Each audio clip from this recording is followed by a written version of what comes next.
Les gars, la liste est tombée. La liste de la République démocratique du Congo pour ce match de barrage intercontinental, pour ce rendez-vous qui pourrait rester dans les mémoires du football congolais pendant des années, elle est enfin officielle. Et je vais vous en parler en détail parce qu'il y a beaucoup de choses à dire, beaucoup d'angles à traiter, beaucoup d'éléments qui méritent qu'on s'y attarde sérieusement. Parce que oui, ce match est historique. Pas parce que ça fait forcément les grands titres des journaux sportifs européens, pas parce que tout le monde en parle dans les studios de télévision françaises ou anglaises, mais parce que pour le football congolais, pour des millions de supporters, pour des joueurs qui ont travaillé toute leur carrière pour ce moment-là, c'est potentiellement l'un des matchs les plus importants de ces dernières décennies. Et je pèse chacun de ces mots. Alors commençons par l'essentiel. Est-ce que cette liste est parfaite? Est-ce que c'est la meilleure liste qu'on ait vue en Afrique ces derniers mois? Non, clairement non, et je ne vais pas vous raconter d'histoire. Ce n'est pas l'objectif, ce n'est pas ce que je pense. Il y a des sélections sur le continent africain qui, sur le papier, en termes d'effectifs disponibles, peuvent faire mieux que ce que la RDC présente là. Mais voilà où j'en viens, et voilà pourquoi je veux que vous m'écoutiez attentivement sur ce point. Face à la Jamaïque ou à la Nouvelle-Calédonie, cette équipe du Congo est largement au-dessus. Largement. Et si avec ce groupe-là, avec ces joueurs-là, dans ce contexte-là, la RDC n'arrive pas à décrocher sa qualification, alors moi personnellement, je pense qu'il faut se poser des questions radicales sur l'avenir de cette sélection. Des questions vraiment radicales. Je le dis clairement, sans détour, et j'assume cette position. Parce que regardez la situation. L'effectif est au complet, ou en tout cas extrêmement proche de l'être au moment où on vous parle. Des joueurs qui revenaient de blessures ont pu rejoindre le groupe. Des éléments qui avaient manqué des échéances récentes sont de retour dans la liste. Et pour la grande majorité, ceux qui ont disputé la dernière Coupe d'Afrique des Nations sont présents et disponibles. C'est un luxe considérable pour un staff technique. Vous avez un groupe qui se connaît, qui a vécu une compétition internationale ensemble, il y a quelques semaines à peine, qui a des automatismes construits dans l'adversité, dans les matchs qui comptent, sous la pression des grandes soirées africaines. C'est quelque chose qu'on ne peut pas sous-estimer et qu'on ne doit pas oublier quand on analyse les chances congolaises dans ce barrage.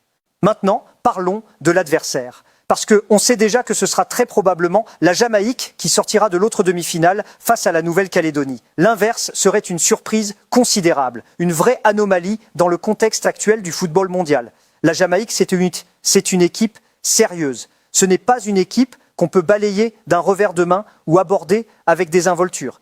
Isaac Hayden est un joueur de qualité. Leur latéral gauche qui évolue à Brentford apporte une vraie dimension en Premier League. Il y a 2 ou 3 joueurs dans cet effectif jamaïcain qui jouent en première division anglaise et quelques profils supplémentaires qui évoluent en Championship. Donc voilà, ce sont des footballeurs professionnels de bon niveau, habitués aux exigences du football européen. Mais là où la différence se creuse, là où l'avantage congolais devient palpable, c'est dans la cohésion collective. La Jamaïque n'a pas la même histoire récente commune, n'a pas le même niveau d'automatisme entre ses joueurs que cette sélection congolaise qui vient de traverser une Coupe d'Afrique entière ensemble. Et ça compte énormément dans un match à élimination directe, dans un match où chaque transition, chaque duplication de course, chaque appel en profondeur peut faire la différence. Les automatismes ne s'improvisent pas. Ils se construisent sur des semaines de travail, sur des matchs joués ensemble, sur des situations de jeu vécues collectivement.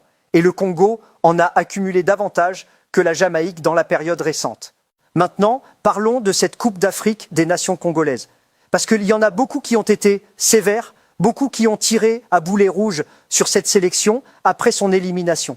Et je comprends la frustration, vraiment, je la comprends. Quand on suit une équipe avec passion, quand on a des attentes élevées, l'élimination fait toujours mal. Mais si on prend le temps de regarder les choses avec un peu de recul, avec un peu d'honnêteté intellectuelle, la vérité, c'est que cette campagne congolaise était loin d'être honteuse, loin d'être ridicule. Elle avait même des passages franchement impressionnants. Commençons par l'essentiel. La RDC a été la seule équipe de cette compétition à ne pas perdre contre le Sénégal, futur champion d'Afrique. Réfléchissez une seconde à ce que ça signifie. Le Sénégal champion, avec Sadio Mané et tous ces internationaux de niveau européen, n'a pas réussi à battre le Congo. Et il y avait des équipes dans ce tournoi avec bien plus de budget, bien plus de renommée internationale, bien plus d'expérience des grandes compétitions, qui ont pris des défaites sèches contre ces mêmes lions de la teranga. Ça ne veut pas dire que le Congo était le meilleur, mais ça veut dire qu'il y avait de la substance, de la résistance, quelque chose de solide dans ce groupe. L'élimination en huitième de finale contre l'Algérie, c'est une autre histoire. L'Algérie reste une équipe de référence sur le continent, même si tactiquement, ce n'était pas leur meilleure version.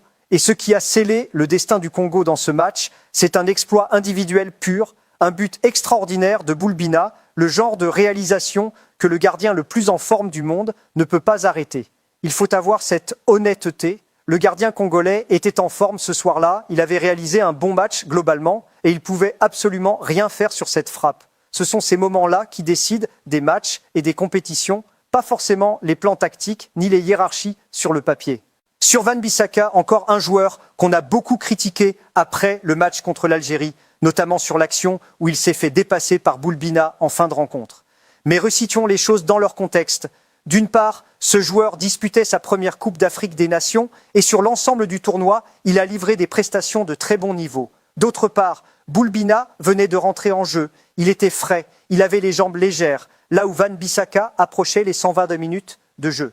Dans ces conditions physiques, le moindre écart d'intensité peut créer un déséquilibre. Ce n'est pas une excuse, c'est une réalité physiologique. Et pointer du doigt uniquement Wan-Bissaka sur cette action, sans prendre en compte ce contexte, c'est une analyse incomplète.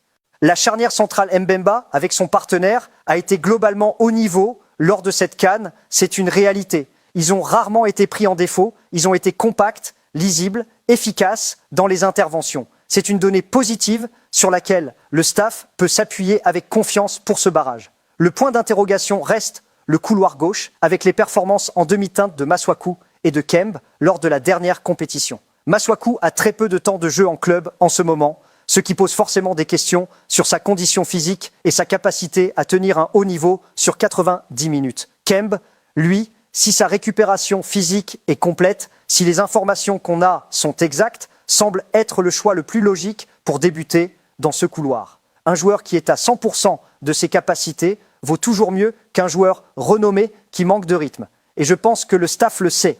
Au milieu de terrain, c'est là où les choses deviennent vraiment intéressantes. Parce que le trio habituel, avec les automatismes construits lors des compétitions précédentes, offre déjà une base solide. Mais le vrai bonus, le vrai élément qui peut changer la donne en cours de match, c'est l'apport de Diangana, un joueur qui est en train de vivre une belle période de sa carrière, qui enchaîne les minutes de jeu en Liga espagnole, qui a marqué récemment contre des équipes de niveau comme Valence.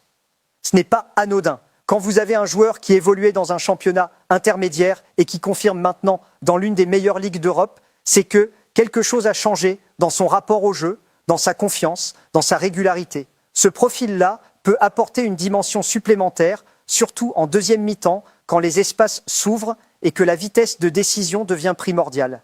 Et puis il y a Johan Wissa. Et là les gars, il faut vraiment prendre le temps d'en parler correctement parce que ce joueur mérite qu'on lui consacre un moment sérieux. Wissa n'a pas pu participer à la dernière Coupe d'Afrique des Nations et ça avait été vécu comme un vrai coup dur pour la sélection congolaise. Le timing était terrible.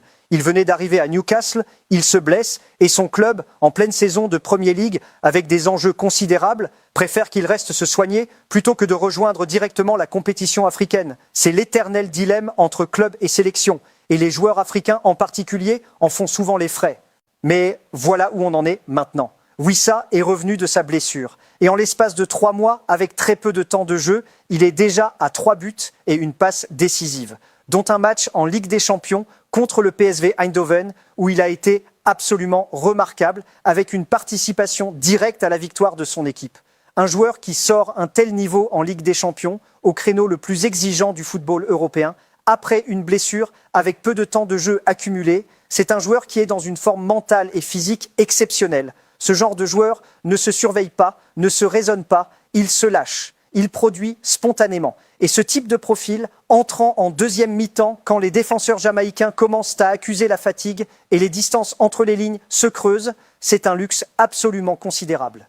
Je pense que le maître titulaire d'entrée ne serait pas forcément le bon choix. Pas parce qu'il n'en a pas le niveau, il en a largement le niveau, et même au-delà. Mais parce que cela fait un moment qu'il n'a pas eu l'occasion de disputer un match complet avec la sélection, de retrouver les repères collectifs, les déplacements attendus, les combinaisons automatiques avec ses partenaires. Et dans un match aussi important, où la maîtrise tactique collective est un avantage majeur, partir sur les automatismes construits est probablement la décision la plus sage. Laisser Wissa entrer sur le terrain à l'heure de jeu, frais, affamé, face à des défenseurs en bout de course, c'est une arme offensive que peu d'équipes dans ce barrage intercontinental possèdent. Et il faut l'utiliser à bon escient.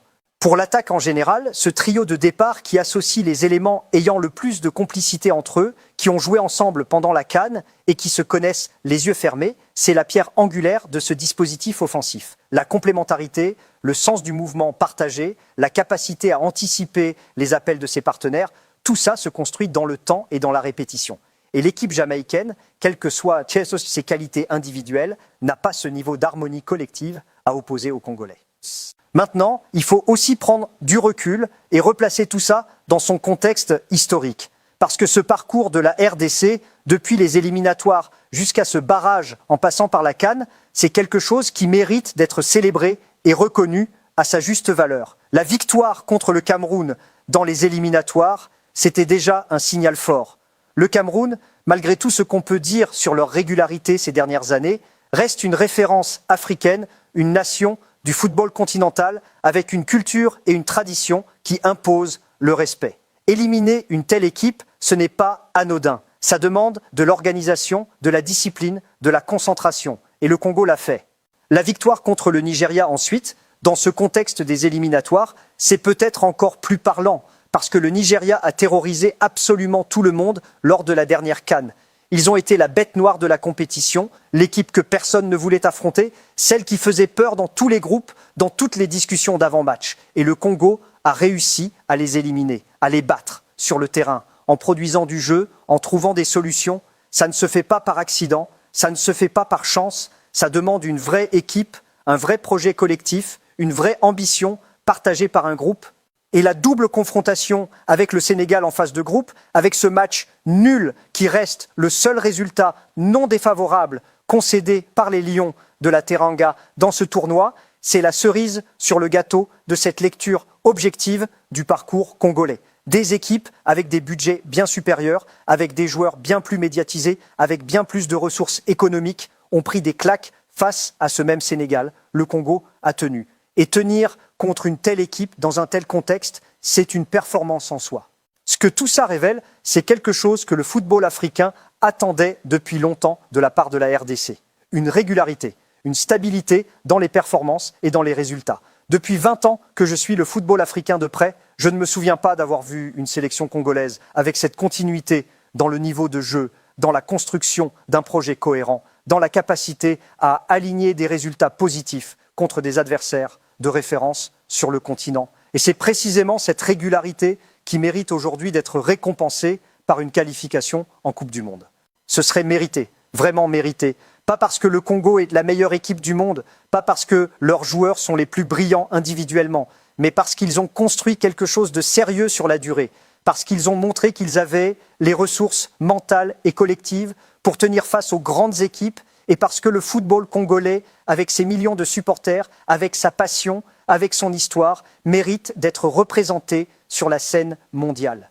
Ce jour du match de barrage, les gars, je vous le dis sincèrement et sans aucune hésitation, je serai congolais, pleinement, totalement, sans réserve.